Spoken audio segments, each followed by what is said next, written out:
Chers frères et sœurs, chers amis d'Enseigne-moi Canal International, aujourd'hui nous allons aborder un sujet important, la foi dans les prophètes et dans le royaume de Dieu.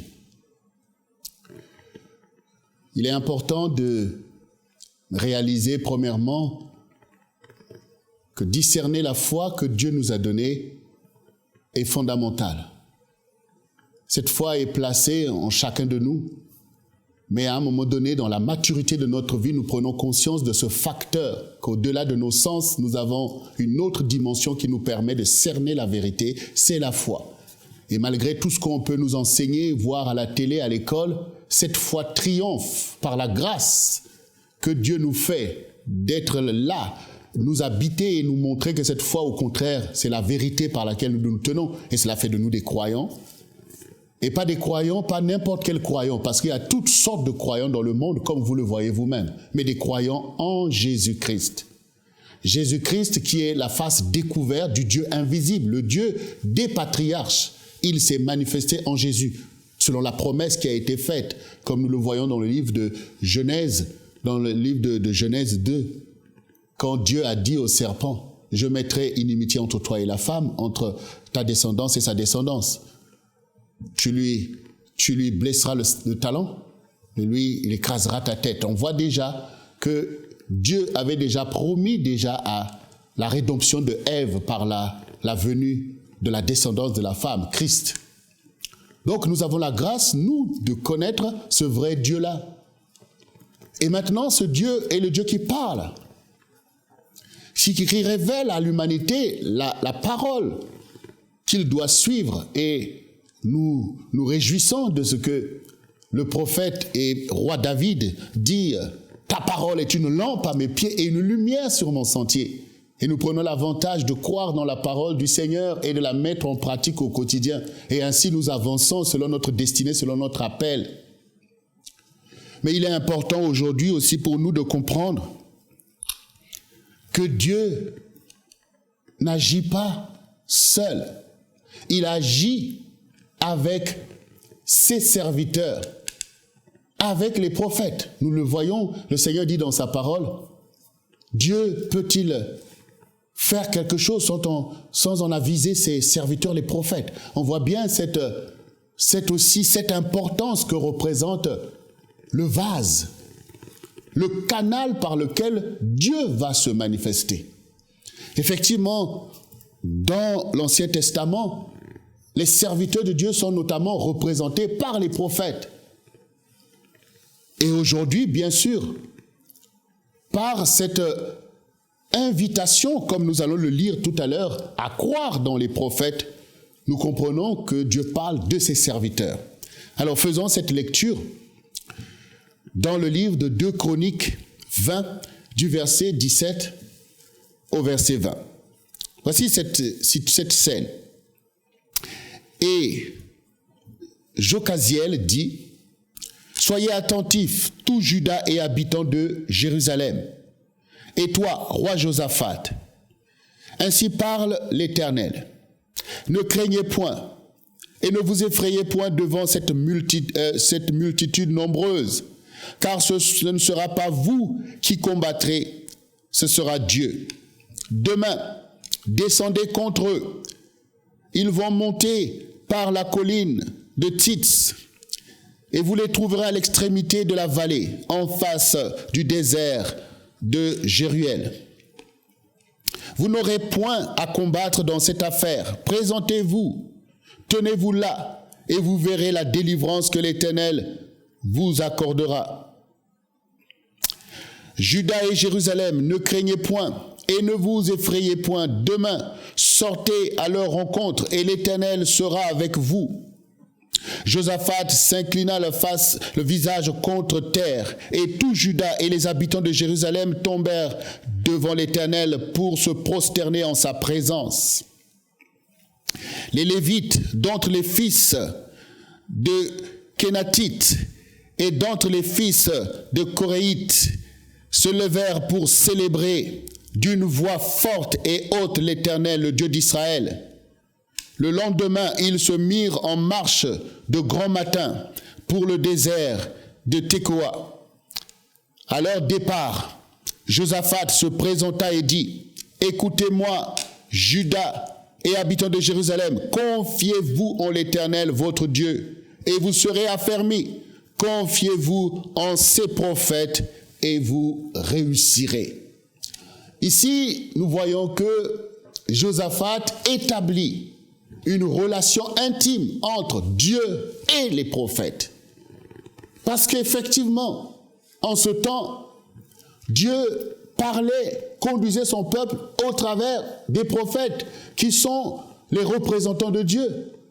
La Bible dit que Dieu est le Dieu des esprits de prophètes. Ça veut dire qu'un prophète, c'est un esprit que Dieu possède, c'est un esprit qui appartient à Dieu. Et donc, il faut avoir foi dans ces prophètes-là, qui déclarent la parole de Dieu. Et nous voyons aussi des épisodes où, effectivement, la voix des prophètes avait été méprisée et Israël s'est retrouvé dans l'échec. Ici, il est dit, croyez dans ces prophètes et vous réussirez. Croyez en Dieu, vous serez affermis. Bien sûr, la foi en Dieu nous affermit, mais au quotidien, le succès pour les choses qui nous attendent, nous avons besoin d'un leadership que Dieu établit sur la terre. Et cette parole est très importante pour nous aujourd'hui dans l'Église, car nous voyons aussi la difficulté à ce niveau-là. Nous voyons bien beaucoup de chrétiens qui disent « Ouais, moi, je ne fais pas confiance aux hommes, il vaut me croire en Dieu que dans les hommes. » Et utiliser ces paroles à mauvais escient. Ah non, moi, Dieu m'a parlé, et donc ne plus écouter les leaders que Dieu a placés pour vous conduire. Les hommes et les femmes de Dieu, les bergers, qui sont là pour vous conduire. Mais le Seigneur dit dans sa parole, « Mon peuple est au pillage, faute de berger. » Il n'a pas dit faute de vision. Bien sûr que nous avons reçu par le Saint-Esprit la capacité de recevoir des songes, des visions. Mais cela ne dispense pas d'un leadership qui vous permet déjà de comprendre même ce que vous avez reçu. C'est le rôle, effectivement, des serviteurs que Dieu a établis pour vous conduire. Donc on voit ici que Josaphat a bien compris que oui, il y a Dieu, mais Dieu doit parler et il faut des canaux. Et ce sujet est tellement important. Bien sûr, beaucoup vont me dire, mais oui, pasteur, oui, les serviteurs, il y en a aussi qui égarent, qui font telle chose. Mais quand nous parlons de la vérité. Quand Josaphat parle ici de croire dans les prophètes de l'Éternel, il n'est pas en train de dire croyez dans les faux prophètes. Donc il ne faut pas se laisser manipuler vous-même par vos propres conclusions. Même si vous avez rencontré peut-être des serviteurs qui ne sont pas dans la légitimité, parce qu'un serviteur, c'est celui qui sert Dieu. Comme un prophète, c'est celui qui parle au nom de Dieu. Mais celui qui ne parle pas au nom de Dieu, ce n'est pas un prophète, c'est un faux prophète. Donc, le serviteur qui sert Dieu, c'est un bon serviteur. Celui qui ne sert pas Dieu, ce n'est pas un bon serviteur. Donc, votre responsabilité à discerner le prophète de l'Éternel, afin de croire en lui, puisqu'il est représentant. Un prophète ne parle pas par lui-même. Il parle au nom de son Dieu. C'est Dieu qui parle en lui. Et quand quelqu'un se tient comme ça, vous avez tout le droit de le respecter, parce que c'est une source de bénédiction pour vous. Quand il est parlé d'Élie, on dit quoi? La lampe de l'Éternel. Cela veut dire que si Élie n'était pas là, Israël serait dans les ténèbres totales. Regardez vous-même la génération d'Élie qui a cru dans les Baals. Comment un peuple aussi immergé dans la connaissance de Dieu peut arriver à une telle extrémité où tout le monde croyait dans les Baals? Et si Élie n'était pas là pour faire descendre le feu du vrai Dieu, pour qu'Israël se prosterne devant le vrai Dieu, mais on voit tous les dégâts que les Baals ont produits. Donc il faut croire en Élie. Aujourd'hui encore, les serviteurs de Dieu sont là, disponibles pour vous. Leur conseil est quelque chose de vital pour vous au quotidien quand il s'agit de prendre des décisions importantes. Vous avez besoin de vous confier en eux, car la parole est véhiculée par des instruments. Regardez, en ce qui concerne l'Église, il est dit, il a établi premièrement les apôtres, ensuite les prophètes, les évangélistes, les pasteurs et les docteurs, pour le perfectionnement des saints. Mais si nous laissons la confusion nous gagner, ou le mauvais témoignage, oh les serviteurs ou telle chose, est-ce que Dieu est en échec? Est-ce que Dieu n'a pas de serviteurs? Bien sûr, la Bible nous avertit de l'œuvre aussi du faux prophète, de l'avènement de l'antéchrist. Mais le Seigneur lui-même nous met en garde aussi par rapport à l'œuvre des mauvais serviteurs et de toutes ces choses. Mais que cela ne vous détourne pas de la foi dans les prophètes du Seigneur, de la foi dans les serviteurs du Seigneur, qui travaillent nuit et jour à rendre disponible non seulement la parole de Dieu, mais aussi l'onction du Seigneur. Parce qu'un prophète, ce n'est pas seulement qu'il déclare la parole de vérité, mais il véhicule aussi une onction pour la mettre en pratique. C'est très important de le comprendre. Ce n'est pas peu pour vous que de discerner des serviteurs que Dieu met à votre disposition, afin de croire dans leur témoignage, croire dans leur engagement, croire de ce que Dieu est avec eux. Regardez ce que Jésus répétait dans la parole et à cette génération des Israélites. Il dit, si vous ne croyez pas celui que Dieu a envoyé, vous n'avez pas Dieu lui-même. Donc c'est facile pour nous de rester dans une foi, dans des choses, oui, tout ça, mais quand la foi devient concrète, quand Dieu s'incarne par sa volonté, quand il place des personnes, c'est facile de juger la personne et de considérer que la personne n'est pas plus que vous. Mais bien sûr, elle n'est pas plus que vous, mais en tant que serviteur de Dieu, Dieu lui donne une position pour votre bien. Vous savez, s'il y a des serviteurs, c'est parce qu'il y a un peuple à conduire. S'il y a des évangélistes, c'est parce qu'il y a des âmes à sauver. S'il y a des pasteurs, c'est parce qu'il y a des brebis à conduire. S'il n'y avait personne à sauver, si chacun pouvait s'en sortir tout seul, Dieu n'aurait pas besoin d'établir des serviteurs, ni d'avoir des prophètes, ni tous les serviteurs dont je suis en train de parler aujourd'hui. Vous avez vite compris. Que ce soit un évangéliste que Dieu place, vous avez besoin de croire pour recevoir la parole qu'il déclare.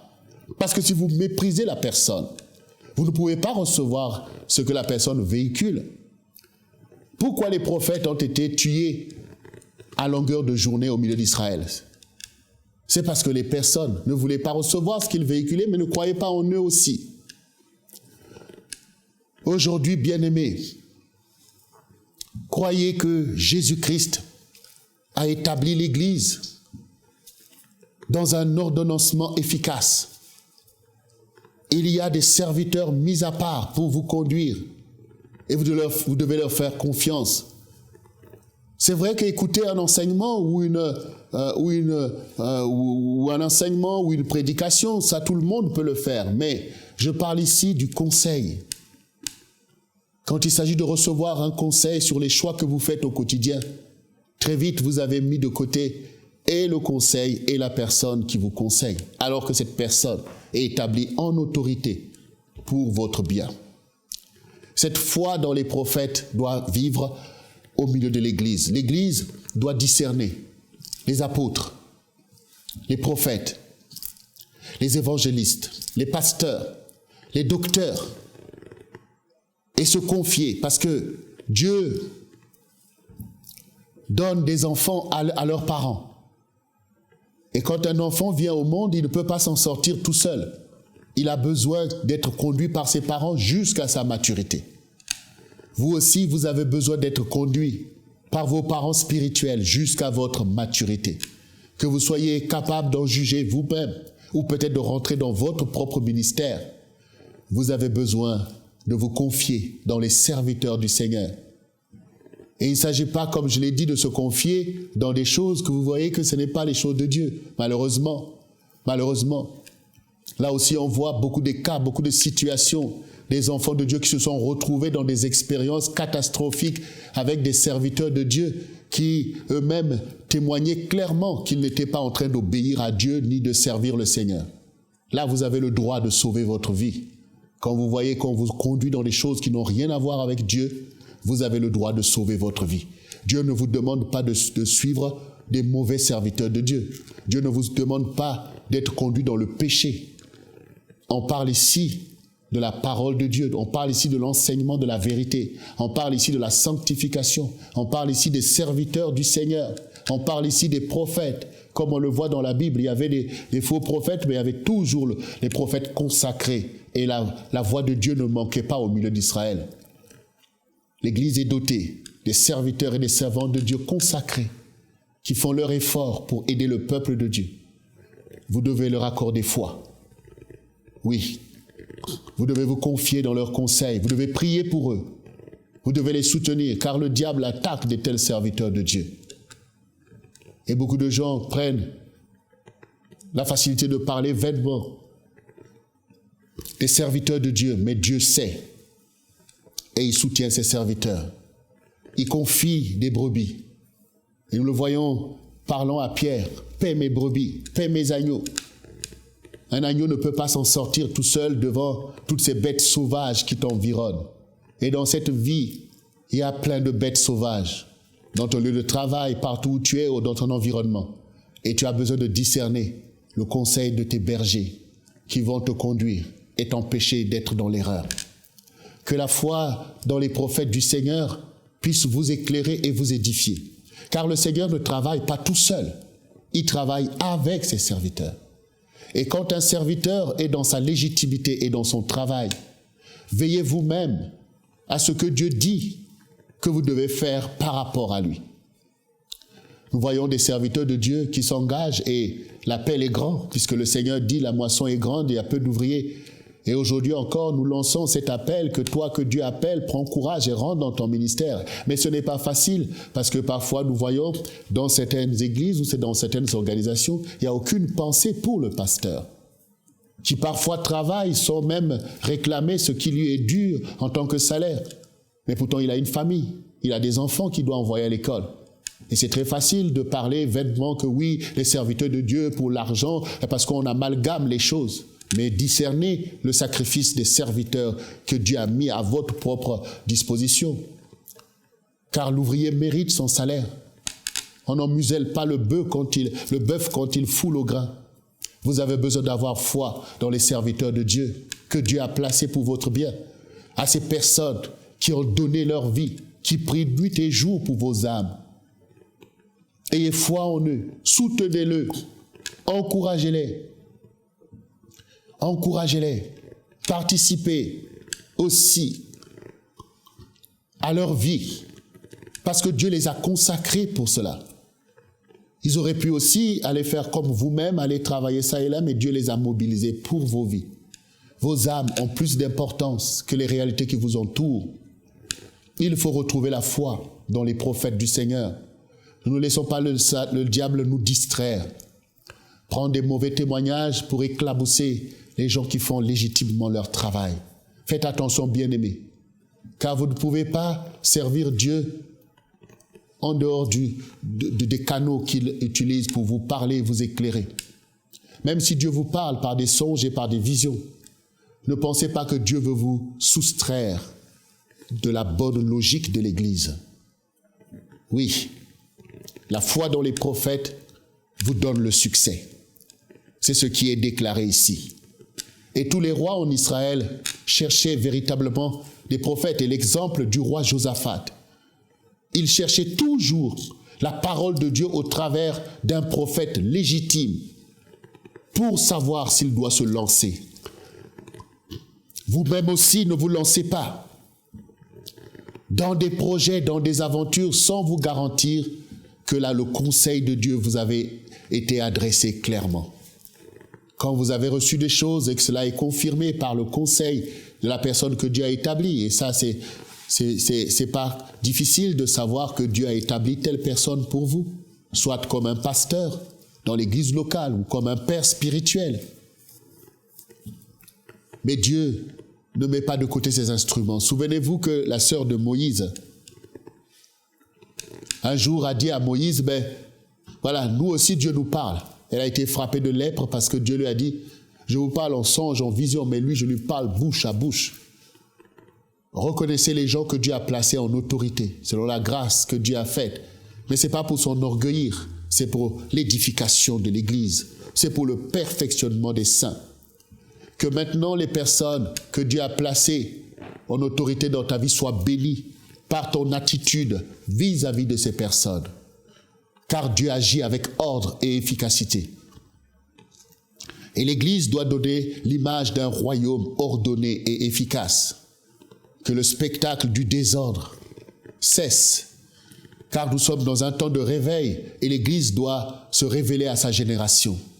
Nous avons la solution d'une société en crise. Oui, mais en retrouvant nous-mêmes l'ordre et l'efficacité, en obéissant nous-mêmes aux directives de Dieu, en ayant foi dans nos conducteurs que Dieu a établis, alors l'Église sera toujours cette ville bâtie sur la montagne pour éclairer la vallée. Alors l'Église sera toujours une source d'inspiration pour les nations. Toi qui m'écoutes, tu es peut-être ce leader-là. C'est important pour toi de rester dans la consécration. Car quand Dieu donne cette foi auprès de son peuple sur toi, cela est nécessaire de discerner que cette foi ne doit pas les perdre. Parce que toi-même, tu te tiens dans l'obéissance et la soumission à celui qui est ton maître. Le diable cherche aussi des vases à détourner. Et malheureusement, l'histoire de l'Église montre combien la confusion peut advenir là où chacun ne fait pas attention. Mais nous n'allons pas penser que Dieu n'est plus en train de faire son œuvre. Il y a des serviteurs et des servantes pour le Seigneur notre Dieu, et il y a un peuple qui lui est réservé et qui doit marcher. Et d'autres aussi doivent voir. Donc, soyez fortifiés. Bénissez le Seigneur pour tous ces serviteurs et ces servantes-là qui œuvrent quotidiennement pour vous conduire par la parole du Seigneur. Vous avez besoin d'être édifiés et c'est l'enseignement de la parole qui édifie. La foi dans les prophètes, ce n'est pas peu de choses. Car quand Dieu tient un instrument, cet instrument fait un avec lui-même. Quand vous donnez foi aux serviteurs de Dieu, vous donnez foi à Dieu lui-même. Ce n'est pas le serviteur qui est Dieu, mais c'est son Dieu qui est Dieu. Lui, il est tout simplement, ce qu'il a besoin d'obtenir de vous, c'est le respect de sa tâche et de sa fonction. Et c'est aussi de reconnaître qu'il est le conseiller que Dieu a placé pour vous. Ce qui importe, c'est l'accomplissement de votre destinée. Il faut que l'Église revienne dans le fondement apostolique, où le Seigneur a placé des apôtres, des prophètes, des évangélistes, des pasteurs et des docteurs. Et aussi, il y a beaucoup de ministères d'aide pour l'avancement du royaume. Et aussi des personnes qui sont en autorité, des diacres, des anciens. Eux aussi doivent être dignes de votre confiance quand ils servent le Seigneur légitimement. Vous devez apprendre à les bénir. Dieu veut restaurer le travail de ses serviteurs au milieu d'une génération. Nous sommes aujourd'hui plus de 7 milliards d'êtres humains sur la terre et toutes ces personnes ont besoin de Dieu. Alors, les serviteurs de Dieu doivent être encouragés dans l'Église parce que leur rôle, c'est aussi d'agir dans leur génération, d'être capables aussi d'envoyer un message vers ceux qui sont perdus. Et donc, quand dans l'Église, un leader est soutenu dans un mouvement, alors l'Église grandit parce que Dieu veut encore travailler. Quand vous soutenez votre pasteur, quand vous soutenez votre leader, alors il a la force d'aller encore plus loin parce que d'autres aussi ont besoin de lui. Mais quand vous le dérespectez, personne ne va le respecter puisque vous-même, vous ne le respectez pas.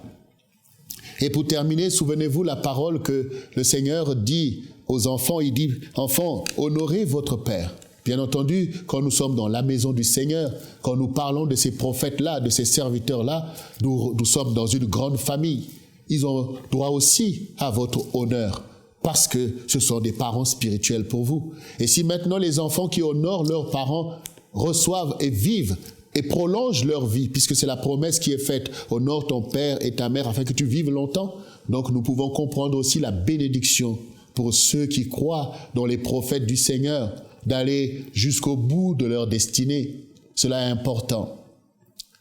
Quand Dieu a envoyé Ésaïe vers Ézéchias, qui était à l'article de la mort, Dieu lui a dit, « Donne tes ordres à ta maison parce que tu vas mourir. » Alors Ézéchias a pleuré devant le Seigneur.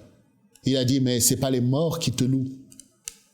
Et Dieu a entendu et a dit à Ézéchias, qui a dit au roi, que voici Dieu te donne encore 15 ans. Et quand Ézéchias a entendu cette parole qui est sortie de la bouche du prophète, il a cru et il a dit, nous ferons résonner nos instruments. Oui, Dieu parle par des prophètes. Jésus agit par ses serviteurs. Et si nous croyons en cet ordonnancement, alors nous marcherons dans les voies de l'Église, dans la gloire et les promesses que Dieu a faites à l'Église. Nous aurons la vie et la vie en abondance pour nous, pour nos maisons, pour nos familles et pour notre génération. Bien-aimés, soyez plus que vainqueurs et soyez forts. Avancez là où Dieu vous a placé. Soutenez les ministères dans lesquels Dieu vous a placé. Soutenez les hommes et les femmes de Dieu que Dieu a placés en autorité. Vous-même, demain, vous serez un homme de Dieu, une femme de Dieu, et vous serez dans la joie de voir que tout votre sacrifice n'est pas vain, parce que les gens vous font foi et confiance. Il en est ainsi selon la volonté de Dieu. Que le Seigneur vous bénisse, que le Seigneur qui vous donne des leaders, des bons leaders, et que si effectivement tu t'es retrouvé dans la confusion, parce que peut-être le serviteur que tu suivais s'est retrouvé dans des situations où je ne sais pas quoi, mais sache que Dieu est toujours là et qu'il pourvoira toujours. Il pourvoira toujours. Ne prenez pas des conclusions qui vous éloignent de la vérité. Ne tombez pas dans la rébellion et ne faites pas un rejet global des choses parce que Dieu est toujours au contrôle. Dieu est toujours au contrôle. N'oubliez pas que votre foi est placée directement en lui. Alors il en disposera. Et il vous conduira toujours. Et il y aura toujours des serviteurs que Dieu placera devant vous pour vous aider à aller jusqu'au bout de l'histoire. Soyez riches pour bénis et ne craignez pas vous-même de vous lever et de servir le Seigneur. Car le Seigneur dit, la moisson est grande et il y a peu d'ouvriers. Et je témoigne qu'effectivement nous sommes dans un temps où les âmes sont prêtes à se tourner vers le Seigneur. Il faut plus d'évangélistes, il faut plus de prophètes. Il faut plus d'apôtres, il faut plus de pasteurs et plus de docteurs. Car 7 milliards de personnes ont besoin de Jésus-Christ. Et c'est vous qui êtes ses serviteurs, c'est vous qui êtes ses prophètes, parce que vous êtes vous-même les fils des prophètes. Soyez bénis richement dans le nom de Jésus et soyez porteurs de bonnes nouvelles dans le nom glorieux de notre Seigneur Jésus-Christ. Soyez bénis. Merci.